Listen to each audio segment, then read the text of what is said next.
Kalau seorang perempuan normal menikah dengan satu laki-laki yang maaf cacat, kadang-kadang kita masih berpikir bisa diterima. Tapi ini satu laki-laki normal menikah dengan seorang perempuan yang cacat, menghabiskan hidupnya hanya di atas kursi roda. Bagaimana dia meyakinkan dirinya, meyakinkan keluarganya bahwa dia akan menghabiskan masa-masa hidupnya dengan seorang perempuan hanya di atas kursi roda.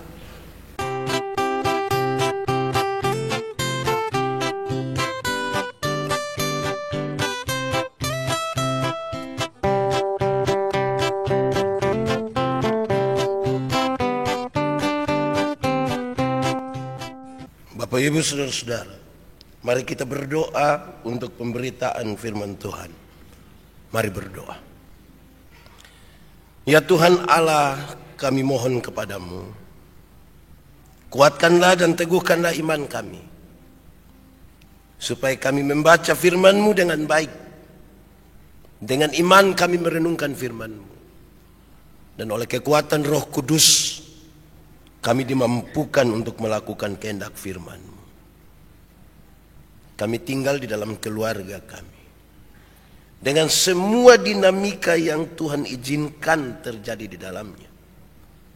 Dan biarlah dalam pembacaan firman hari ini kami ditolong untuk dengan bijaksana kami mensiasati semua dinamika dalam rumah tangga, dalam keluarga kami.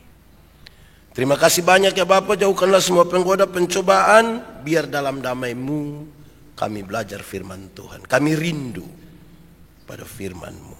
Berfirmanlah bagi kami, di dalam nama Yesus firman yang hidup itu kami berdoa. Amin. Bapak Ibu saudara-saudara yang dikasih dalam Tuhan Yesus, di hari ini, di bulan keluarga, Panitia Hari Raya Gerejawi memberikan tema bagi kita tentang keluarga Kristen yang sejati. Pembacaannya terambil dari Mazmur 128 ayat 1 sampai ayat yang ke-6. Untuk itu saya jemput jemaat Tuhan berdiri. Mazmur 128 ayat 1 sampai ayat yang ke-6, berkat atas rumah tangga, nyanyian siara, berbahagialah setiap orang yang takut akan Tuhan, yang hidup menurut jalan yang ditunjukkannya. Apabila engkau memakan hasil jerih payah tanganmu, berbahagialah engkau dan baiklah keadaanmu. Istrimu akan menjadi seperti pohon anggur yang subur di dalam rumahmu. Anak-anakmu seperti tunas pohon zaitun sekeliling mejamu. Sesungguhnya demikianlah akan diberkati orang laki-laki yang takut akan Tuhan. Kiranya Tuhan memberkati engkau dari Sion, supaya engkau melihat kebahagiaan Yerusalem seumur hidupmu, dan melihat anak-anak dari anak-anakmu, damai sejahtera atas Israel. Demikian firman Tuhan. Berbahagia setiap orang yang mendengar firman, memelihara dan melakukan dalam hidup setiap hari. Mari silakan duduk semuanya. Bapak Ibu saudara-saudara, shalom. Video tadi beberapa teman, beberapa saudara dari Jemaat Gemit Agape mengungkapkan satu kata tentang keluarga. Karena itu kepada saudara-saudara juga diberi kesempatan. Diam-diam dalam hati sebutkan satu kata untuk keluarga masing-masing.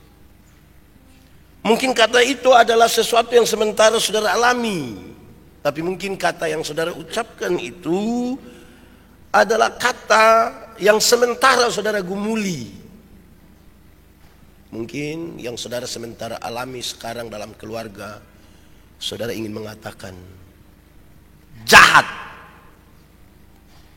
Karena ada suami yang jahat terhadap istri, istri terhadap suami, orang tua terhadap anak, anak terhadap orang tua, kakak terhadap adik, dan lain-lain. Atau kata apapun yang sementara menjadi kerinduan atau pengalaman saudara. Karena kita akan berbicara tentang keluarga, maka semua kita bawa. Mama, papa, suami, istri, anak, mantu, semua kita berbicara. Saya tidak bisa pakai contoh semuanya, tapi dua hal ini mendahului khotbah saya. Pertama, saya punya seorang sahabat perempuan, dia difabel. Dia lumpuh, kakinya tidak bisa bergerak. Dua-dua. Dia menikah dengan seorang laki-laki normal. Saya suka berpikir berulang-ulang. Kalau seorang perempuan normal menikah dengan satu laki-laki yang maaf cacat, kadang-kadang kita masih berpikir bisa diterima. Tapi ini satu laki-laki normal menikah dengan seorang perempuan yang cacat, menghabiskan hidupnya hanya di atas kursi roda. Bagaimana dia meyakinkan dirinya, meyakinkan keluarganya bahwa dia akan menghabiskan masa-masa hidupnya dengan seorang perempuan hanya di atas kursi roda?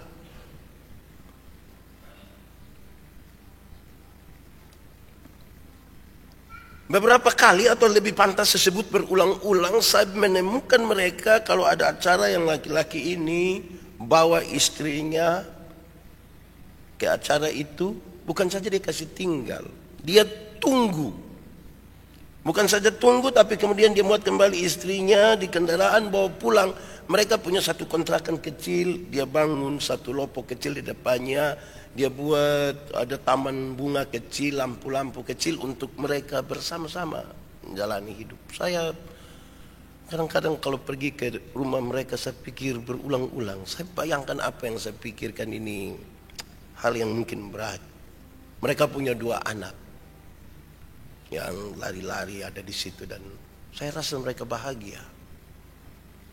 Kedua, ada satu waktu ada seorang pendeta mau berdoa bagi hari ulang tahun perkawinan satu pasang suami istri untuk ulang tahun pernikahan yang ke-30 tahun.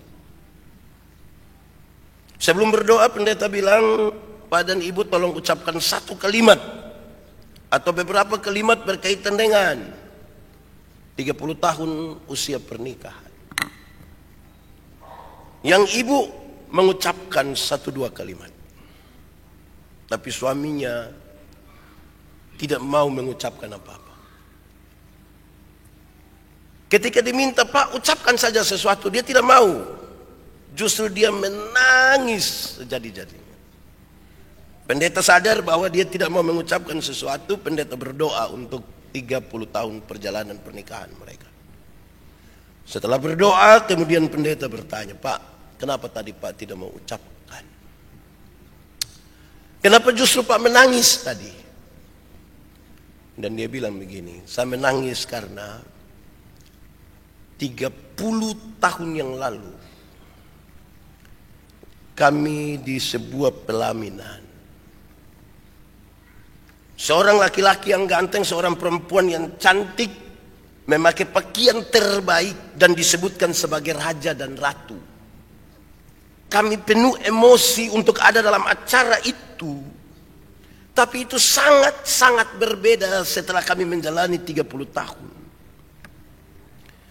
Karena bagi dia cinta yang sesungguhnya bukan itu dan kebahagiaan sesungguhnya bukan pada hari pernikahan mereka.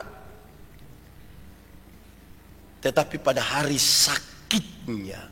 Waktu dia sakit dan dia rasa dia mungkin sudah harus mati. Dia rasa mungkin istrinya pasti akan meninggalkan dia. Tetapi justru disitulah istrinya benar-benar menyatakan cinta dengan mengurus dia sampai dia pulih kembali. Dari 2 contoh ini kemudian saya berkesimpulan sebelum kita masuk pada tema dan pembacaan ini. Itulah penerimaan. Kalau kita rindu saudara bahwa keluarga kita mesti bahagia, tanpa penerimaan tidak bisa. Ada kekurangan-kekurangan, ada situasi-situasi buruk, ada hal yang mungkin disengaja atau tidak disengaja dilakukan oleh pasangan, oleh orang tua, oleh anak, dan membekas sekali dalam hati kita, dalam pikiran kita. Kalau kita tidak menerimanya, saya kira kita terbeban seumur hidup dan kita jauh dari kata bahagia. Mari saudara-saudara kita lihat pembacaan ini. Sebelum kita bertanya, lalu keluarga Kristen yang sejati itu macam apa? Saya ingin mengulang kembali, apakah saudara bahagia? Saya bertanya kepada banyak orang dan berulang-ulang kali saudara mendengar pertanyaan ini, apakah saudara bahagia? Lantas kita renungkan, kita bahagia karena apa? Kita bahagia karena kita kaya raya? Belum tentu. Kita bahagia karena istri, suami cantik sekali, ganteng sekali? Belum tentu. Ada orang kaya, cantik, ganteng, tapi belum tentu bahagia. Pasti di ujungnya kita bertanya tentang apa kata Alkitab tentang kebahagiaan itu. Dan saya mengulangnya kembali. Mazmur 128 bilang, inilah ukurannya untuk kita ukur dalam rumah tangga kita, bahagia itu ada atau tidak. Satu, rumah tangga yang bahagia kalau takut akan Tuhan. Rumah yang bahagia kalau apa? 1, 2, 3, takut akan Tuhan. Suami yang takut Tuhan tidak akan menampar istrinya. Istri yang takut Tuhan tidak akan pernah memaki suaminya. Ibu-ibu kalau kena pukul tiap hari bahagia. Bangun pagi langsung bilang, papa tolong untuk ini hari punya, bahagia. Kedua, rumah yang bahagia itu kalau makan dari jerih payah tangan sendiri. Bahagia. Saudara mau tinggal di rumah dengan fasilitas sangat mewah dan lengkap, itu kalau masih orang tua punya belum bahagia. Kalau tinggal di tempat sendiri, rumah sendiri, ukuran 3x4, tidak ada plafon, panas mati kita masuk langsung keringat. Tapi kalau itu usaha sendiri kita bisa tulis rumahku, istanaku. Saya suka bilang anak-anak, kamu yang SMP ini, dengan remaja dong. Kamu boleh pegang iPhone terbaru. Kalau orang tua yang beli belum bahagia. Kalau kamu kerja susah payah baru beli Nokia 3315. Yang dia pun bunyi bilang tidit tidit tidit tidit. Tapi kalau beli dengan keringat sendiri, orang telepon, speaker dibuka, volume kasih habis, tapi tidak angkat. Orang bilang, hei, angkat. Tidak, kenapa? Biar kamu tahu itu saya beli sendiri. Bahagia. Ketiga, rumah yang bahagia adalah kalau istrinya seperti pohon anggur yang subur di rumah. Istri seperti pohon anggur, itu lambang sukacita. Istri menjadi sukacita bagi suami, pasangan menjadi sukacita bagi kita. Ibu-ibu, kalau suami ada piman mana kau telepon ibu-ibu itu senang kau tidak? Senang. Atau ibu-ibu tidak senang? Suami telepon, ih setan.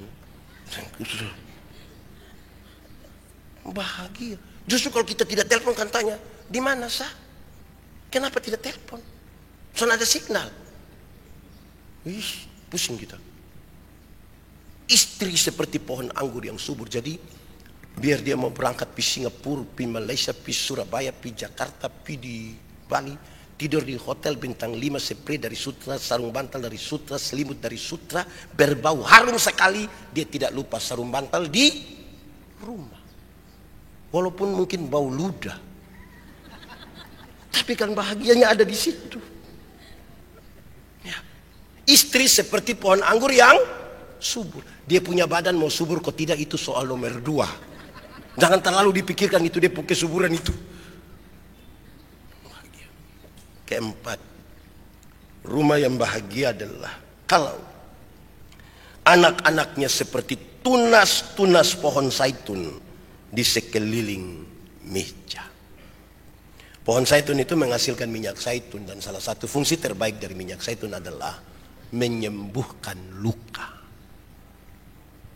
Kalau anak-anak dapat menyembuhkan luka dari orang tuanya, itu bahagia.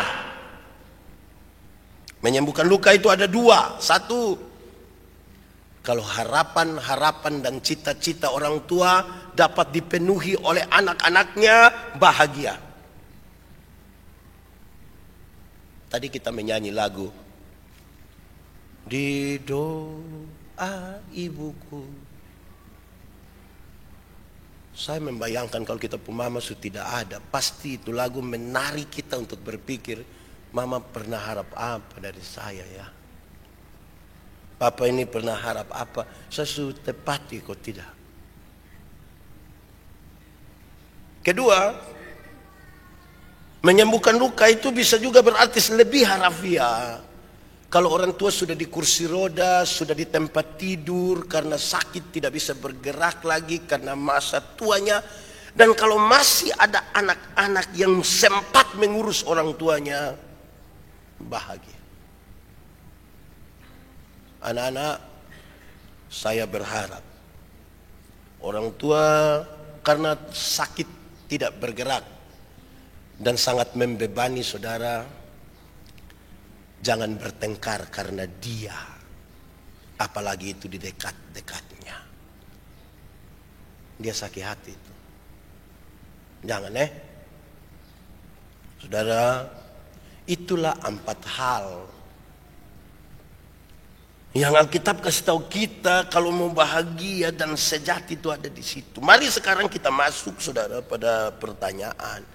Keluarga Kristen yang sejati, setelah kita tahu itu 4 hal, lalu yang sejati itu yang seperti apa? Apa sih yang sejati?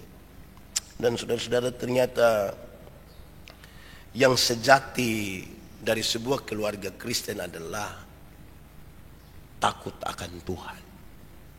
Sama-sama 1, 2, 3, takut akan Tuhan. Kenapa takut akan Tuhan itu sangat penting bagi keluarga Kristen? Karena takut akan Tuhan itu adalah sebuah prinsip utama. Takut akan Tuhan itu adalah sumber kebijaksanaan, sumber kebahagiaan. Karena mereka yang takut Tuhan pasti akan membenci beberapa hal ini. Nanti saudara sebutkan lebih, tapi saya sebutkan 3. Mereka yang takut Tuhan itu membenci kejahatan dalam rupa apapun. Siapa yang takut Tuhan membenci kejahatan. Dia tidak akan berbuat jahat apalagi kepada orang-orang yang mestinya dia kasihi, yang tinggal bersama-sama dengan dia, yang merawat, yang menyatakan kasih, dan seterusnya. Kedua, orang yang takut akan Tuhan itu akan membenci kepada kesombongan dan keangkuhan. Ada anggota keluarga yang sombong sedikit itu memang kita marah. Tidak baik itu. Saudara bayangkan kalau ada anak mantu satu sombong toh. Terus kita ada arisan keluarga begitu, terus dia datang terlambat, baru dia tanya, dia gaya-gaya kan, dia baru dari salon, terus saudara duduk begini, dia datang dari sana, saudara pemulut bilang apa coba? Princess. Prinsip. Jadi kalau orang takut Tuhan, dia benci terhadap kesombongan, keangkuhan dalam rupa apapun. Atau yang ketiga, saudara-saudara, mereka yang takut akan Tuhan itu akan membenci kepada mulut yang penuh dengan tipu muslihat. Orang takut Tuhan itu tidak tipu-tipu. Dia tidak tipu dia punya istri, dia tidak tipu dia punya suami. Dia jujur, dia tidak tipu dia punya anak, anak tidak tipu dia punya bapak mama. Ini anak donju tukang tipu. SMP, kamu ini pernah tipu orang tua tidak? Kamu ini yang tidak ada kerja PR jo izin kerja PR terus. Kamu jangan coba-coba yang tipu-tipu. Bisa jujur kok. Sebentar pulang ke sebelah papa, beta mau jujur. Kita dua berintis. Jadi jangan tipu-tipu. Orang takut Tuhan, dia tidak akan menipu. Apalagi pada orang-orang yang dicintai, pada orang-orang yang dikasihinya. Saudara-saudara, hidup yang demikian, nanti 4, 5, 6, 7 saudara tambahkan. Tapi hidup yang demikian yang takut akan Tuhan itu menjadikan dia bahagia.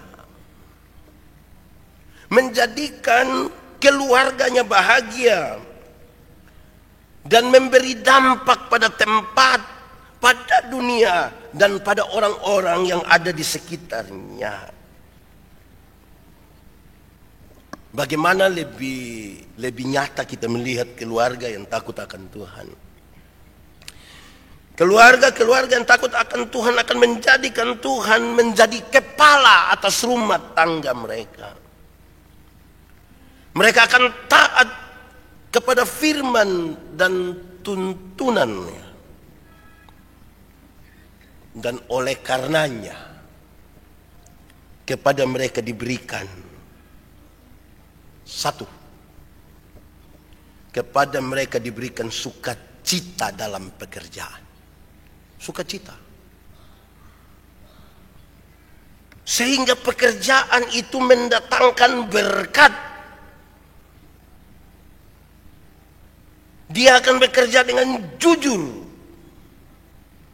Dan kejujuran itu mendatangkan kebahagiaan. Dia menyadari betapa bahwa pekerjaan adalah sebuah kepercayaan dari Tuhan. Pekerjaan adalah panggilan sukacita. Dan kemudian kalimat pada ayat 2 itu muncul. Dia makan dari jeripaya tangan sendiri, kan dia tahu Tuhan memberi kepadanya kepercayaan. Dia bersukacita atasnya. Saudara tahu, kalau orang tidak kerja kan tidak makan. Tapi coba saudara renungkan dalam hidup saudara. Coba mari kita renungkan masing-masing.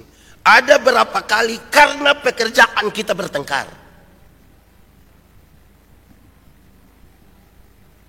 Coba perhitungkan saudara-saudara, oleh karena kerja yang nanti kita mau dapat uang, mau dapat berkat daripadanya, oleh karena hal itu kita bertengkar, berkelahi, tidak mau bicara, diam berhari-hari.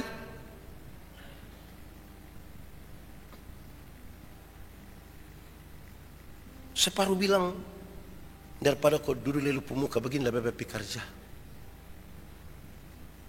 Es mau pilih apa lagi di situ tempat kerja kalau bukan lihat.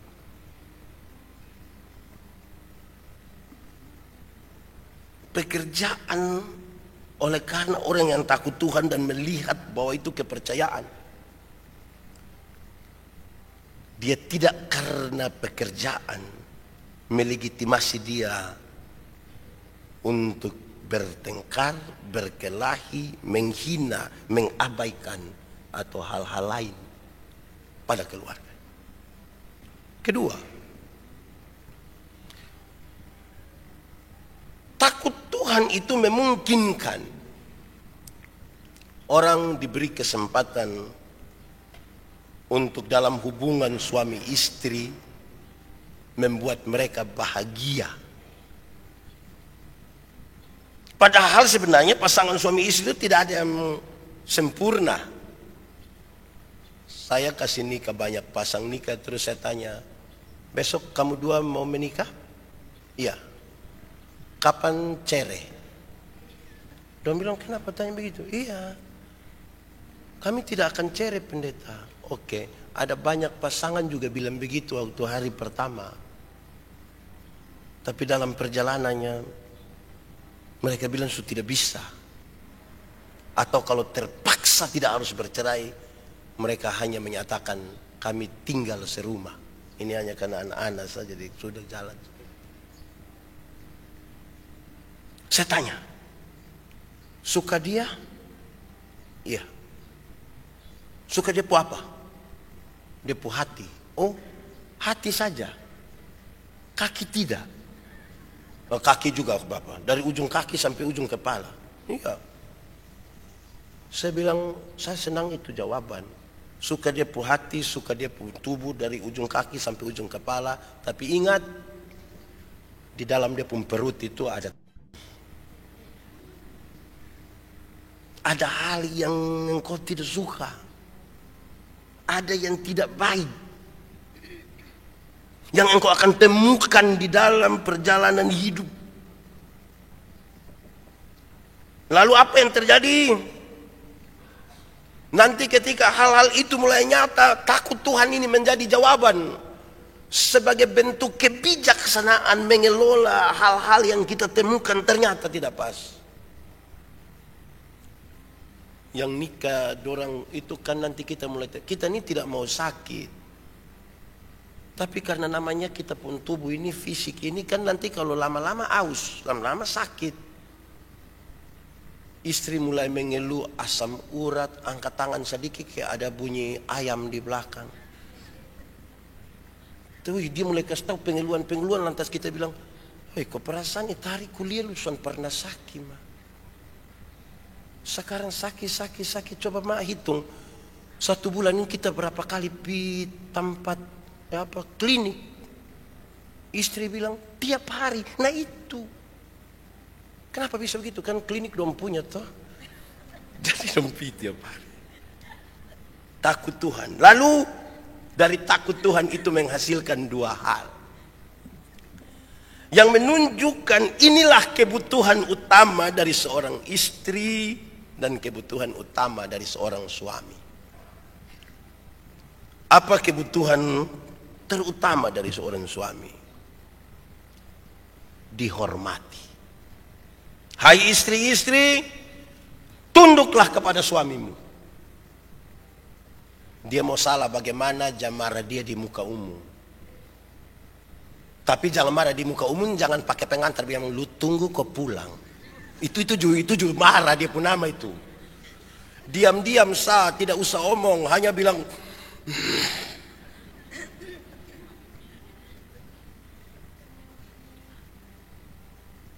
jangan kasih tunjuk muka yang tidak baik, yang orang dapat tangkap bahwa ternyata dia lagi marah, dia suami ini. Dihormati. Saya suka bilang, kalau 2 orang itu sama-sama punya usaha, istri punya usaha itu lebih bagus, pendapatan lebih besar, tolong jangan suka omong-omong itu di muka anak-anak, di muka keluarga tentang suami pun pendapatan yang kecil. Kadang-kadang kita pemulut ini terlalu bisa. Tagal kita lebih banyak, anak baru minta sedikit, minta lu pembapa. Lu pembapa ini yang tahu, lu pembapa ini. Kelelawar juga kalah. Hubungan bapak dengan kelelawar di mana? Jangan. Istri-istri harus mengajar kepada semua orang yang tinggal di dalam rumah untuk hormat kepada suami, kepada kepala rumah tangga. Hormat. Nanti kalau orang tidak ada baru suruh dia berdiri, naik kaki 1, kasih silang itu ke apa-apa. Yang penting jangan di muka orang. Kenapa? Kalau dia tidak dapat penghormatan di rumah, karena kebutuhannya dihormati, dia akan cari di restoran. Karena di restoran kalau dia baru sampai begitu, yang pelayan langsung bilang, "Selamat siang, kenapa datang terlambat?" Kan mama tambah pusing. Kedua, kebutuhan paling mendasar dari seorang istri, ini suami-suami mustahil ini, adalah dikasihi. Hai istri, hai suami-suami, kasihilah istrimu. Kasihilah. Suami kalau mau jalan di mana tuh izin di istri, bapak kasih tahu mama berangkat. Mana? Malaysia. Tapi kasih tahu. Jangan hilang-hilang salah. Kasih tahu. Biar teman orang tahu tidak apa-apa. Kadang ini suami dong ini juga terlalu gengsi. Teman panggil, mari sudah tunggu beta kasih tahu istri. Ini termasuk ikatan suami takut istri. Kasih tahu dia, engkau salah pikir, engkau bodoh. Kita kasih tahu istri bukan karena takut istri, karena kita mengasihi dia, karena kita menghargai dia.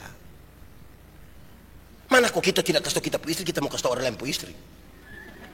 Yang kita kasih tahu tahu kita pu istri. Ya toh? Suami dong bisa bikin begitu kok tidak? Saya lihat separuh hanya tapi bukan setiap saat izin keluar main biliar. Izin keluar ketemu kawan. Kasihan siang sudah tidak ketemu ini istri karena pekerjaan.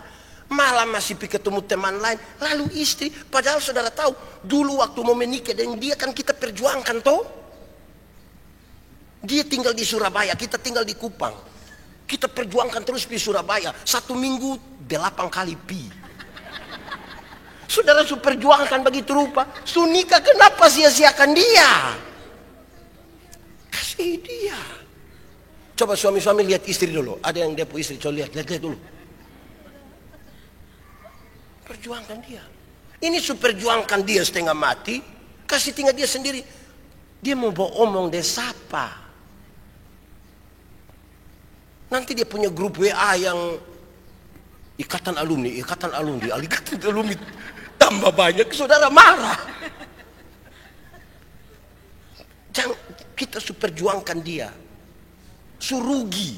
Kita tidak omong soal finansial ya, tapi ada perjuangan toh, ada biaya. Bahkan babi yang tidak tahu apa-apa ikut mati gara-gara perjuangan itu. Lalu kenapa kita abaikan? Tapi saudara ingat, kasih dan penghormatan itu bukan nilai materi. Ini dua kalau hilang dalam rumah, makan ada, oto ada, rumah besar ada, kolam renang ada, kolam ikan hiu ada. Tapi kita tetap rasa kekurangan. Sepertinya ada kosong apa di sini kan? Ada kekosongan. Kasih dan penghormatan. Itu kebutuhan utama. Ke makanan dan nasi, yang kebutuhan primer lah, makanan. Siapa di antara kita yang dia berani bilang di pendeta, mulai besok saya tidak akan makan lagi. Kenapa? Sudah umur 50 tahun ini pendeta. Dari kecil kita sumakan, masa sampai 50 masih makan? Karena dia kebutuhan mendasar. Biar kita tambah 3 kali ini siang, pulang masih bungkus, besok masih makan kok tidak? Makan kan dia kebutuhan utama. Besok masih makan. Tuhan suator bahwa kasih dan penghormatan sebagai bagian dari takut Tuhan itu tidak tergantikan dengan materi apapun. Memang istri dong itu dompun tangan butuh tas. Di itu tas itu ada gantungan kunci. Yang dia pun nama apalah itu boneka kesetan itu. Apalah labu Jepang kah apalah. Dia juga butuh itu. Dia pun tangan juga butuh gelang emas. Betul toh? Atau ibu-ibu memang tidak butuh. Sudah kita pakai karet sah. Dia pun tangan juga butuh itu. Tapi jangan gantikan. Tapi ibu-ibu jangan pulang kasih suami. Tadi sudah dengar pendeta bilang.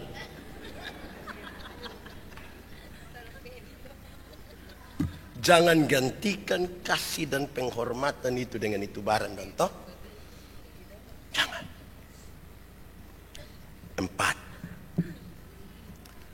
Oleh karena takut akan Tuhan itu saudara-saudara, maka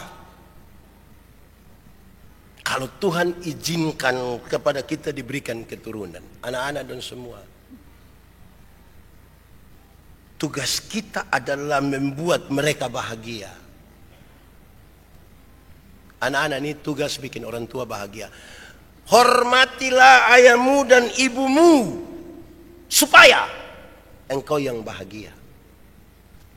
Bukan orang tua lagi. Kan orang tua pun bahagia itu so habis. Kamu yang panjang umur, kamu yang dapat berkat karena hormat orang tua. Saudara yang tukang bikin video-video yang tagal dia pun mama, ini orang doni kadang-kadang tidak baik betul. Dia pun mama geli, kadang-kadang omong sembarang begitu. Dia live, dia pun mama yang omong sembarang. Baru kayak bangga, bahagia.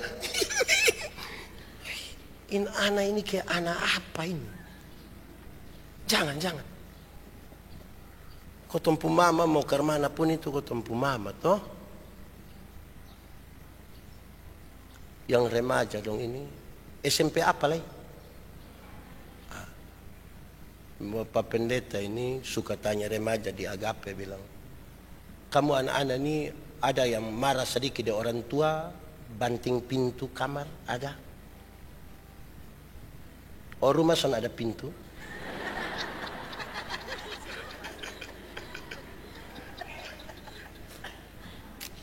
Remaja-remaja yang kalau marah dari orang tua dia banting pintu, itu karena kamu belum tahu harga pintu berapa. Kalau kamu sudah tahu harga pintu, apalagi itu pintu jati, apalagi itu pintu itu model begitu, botol pesan dari Surabaya, kamu sudah tahu dia punya harga, kamu akan tutup dengan hati-hati. Ada orang tua yang dia pun kerja hanya mengomel saat tapi mau ke mana. Botol mustarima, itu namanya botol orang tua. Kotong sana akan bilang dia, mama mengomel begini biar beta tinggal dengan Jokowi saja biar Jokowi. Tidak bisa. Ini kita pun orang tua. Kita pun orang tua. Ini juga bagi anak-anak mantu dong anak-anak mantu dong. Anak mantu dong tolong hargai orang tua. Saya pernah bilang pada saudara, kami rayakan ulang tahun, ada 2 orang yang ulang tahun sama-sama 72 tahun. Ibadat terus anak-anak dong, pas habis ibadat langsung happy birthday. Wih, dong sudah datang pakai begini, bawa kue, wah, panjang umurnya, sehat badannya. Yang menarik itu bakar lilinnya, bakar. Pas habis bakar lilin, dong langsung lanjut tiup lilinnya. Saya bilang stop, jangan lanjutkan itu lagu. Kenapa pendeta? Tagal dia 72 tahun dari kamu suruh tiup cepat sudah. Biarkanlah nanti dia mati sendiri. Biarlah dia pun menyala itu menghanguskan dia pun badan, mencairkan itu supaya ada terang sedikit. Karena apa saya suruh berhenti? Karena yang bilang tiup lilinnya, ternyata suara paling keras itu anak mantu. Dan dia bukan anak mantu biasa, anak mantu yang pernah minta sertifikat. Stop, tidak usah menyanyi begitu, biasa. Saudara-saudara, kita pun orang tua, tolong jaga. Memang takut Tuhan itu menolong kita. Menolong kita. Orang tua dong biasa omong bilang begini, anak Yandi, lu suka kawin papa dan mama pu anak. Ingat, lu pun bapak mama ada 4 sekarang. Bapak di Soe, bapak di Ernona, mama di Soe, mama di Ernona. Kas ingat bapak lupu istri, supaya dia sayang papa dan mama di Ernona karena sayang papa dan mama di Soe juga gitu. Neo botong kadang-kadang deh anak dong subah sayang main mamantu dong ini juga kadang-kadang. Domba kumpul ada pakaian seragam. Tapi kepala satu menghadap begini, separuh begini. Mamantu, mama dong mau ini apa sebenarnya? Jangan bikin kami ini yang hancur. Gara-gara mama dong pandangan. Baru pulang dia cerita bilang, becan kasih muka memang itu perempuan. Padahal ada makan dia gulai kambing ini. Aduh, jangan begitu juga. Hai, takut Tuhan itu baik toh, tak baik. Saudara, mari kita mengerucut sedikit. Tidak ada satu rumah tangga yang lolos dari perkara, dari persoalan. Tapi banyak rumah tangga melaluinya dengan baik. Karena melibatkan Tuhan di dalamnya. Saudara boleh berpikir sejenak.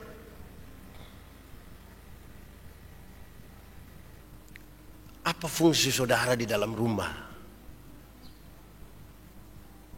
Dalam keluarga? Saudara fungsi apa ini? Kita fungsi apa dalam rumah? Dalam keluarga kita berfungsi sebagai apa? Tolong renungkan ulang. Saudara, nanti di akhir daripada khotbah ini, tadi saudara-saudara masuk ada dikasih kertas dan pena, kok ada kok? Atau saudara tidak ada? Nah sudah pulang sore datang lah ambil kertas. Nanti panitia akan kasih saudara kertas dan pena untuk saudara melakukan dudu dari untuk dengan ucapan. Disingkat dudu. Boleh kas panjang sedikit. Dudu dudu dudu. Saudara akan menulis dari sapa untuk keluarga sendiri dengan ucapan apa.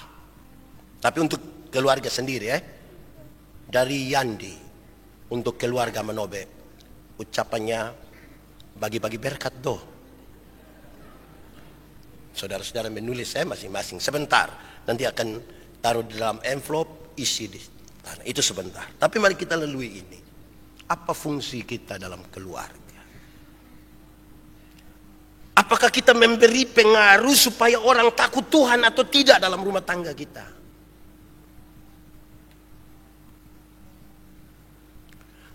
Apakah hubungan kita sementara baik-baik saja atau justru tidak baik?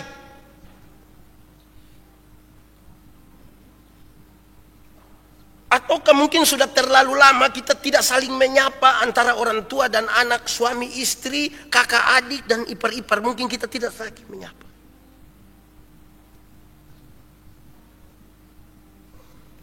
Coba saudara renungkan ketika saudara belum menjadi siapa-siapa dan bukan apa-apa. Adakah pengaruh dari saudara, dari keluarga yang membuat saudara seperti hari ini adanya?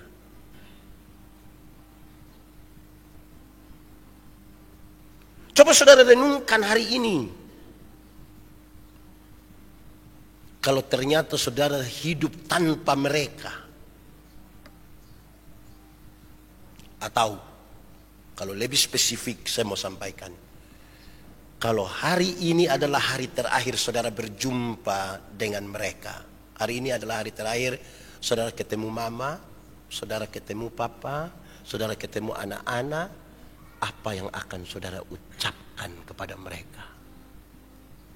Memang kadang-kadang cinta itu mesti kita bangkitkan kembali. Tidak ada hati yang terlalu keras yang tidak bisa dihancurkan dengan kasih yang besar. Selesaikan sudah Papa, mama, anak-anak, kakak, adik dong kalau ada masalah. Mungkin besok kita tidak ketemu lagi toh. Selesaikan sudah kok. Baik-baik. Mari kita berdoa. Tuhan Yesus, terima kasih banyak. Kami belajar sesuatu dari firman-Mu. Dengan kalimat kuncinya, takut akan Tuhan. Itulah hakikat dari keluarga Kristen yang sejati. Biar yang sejati itu tetap ada sekalipun badai menerpa. Terima kasih untuk doa, cinta, dan semua dari orang tua. Terpujilah nama-Mu, biar firman-Mu jadi pelita bagi kaki kami sekaligus terang bagi jalan kami. Di dalam nama Yesus kami berdoa. Amin.